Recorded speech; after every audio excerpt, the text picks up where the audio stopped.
এই গরমে সন্ধেবেলায় কী খাবে, চা না কফি? না, ঠান্ডা কিছু।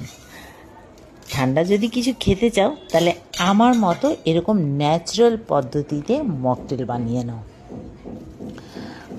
খুব রিফ্রেশিং দেয়। আর সত্যি বলছি, গরমে ঠান্ডা জিনিস খেতে সবারই ভালো লাগে, তাই না? আর আমার বাড়িতে তো গরম পড়লেই এদিক ওদিক দিয়ে ঘুরে আসবে ছেলেরা, আর ফ্রিজ খুলে খুলে দেখবে। এমনকি রাত্রেবেলা মাঝরাত্রে উঠে উঠে ফ্রিজ খুলে দেখে যে মা কী বানিয়ে রেখেছে, খাবে। তো আজকে আমি যে মকটেলটা বানাচ্ছি পুরো ন্যাচারালভাবে, আর এটা আমার নিজের তৈরি।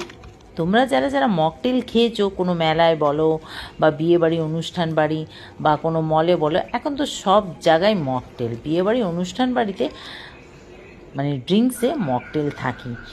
তো যাই হোক, তো ওখানে ওরা একটা কালার জেল ইউজ করে, সিরা টাইপের, ওইটাই দিয়ে মকটেল বানায়। আর আমি পুরো ন্যাচারাল পদ্ধতিতে বানালাম। কিন্তু এটা কিভাবে বানালাম সেটার ভিডিও দেখতে হলে আমার পেজটাকে ফলো করো, ইউটিউবটাকে সাবস্ক্রাইব করো। আর সত্যি বলছি, দারুণ হয়েছিল খেতে। এর মধ্যে আমি যেটা ইউজ করেছি একটা ম্যাঙ্গো সিরা, সেটাও আমার ঘরে বানানো, গতবারে বানিয়েছিলাম। তো তোমাদের কেমন লাগলো আর তোমাদের কাদের কাদের পছন্দ মকটেল সেটাও জানিও।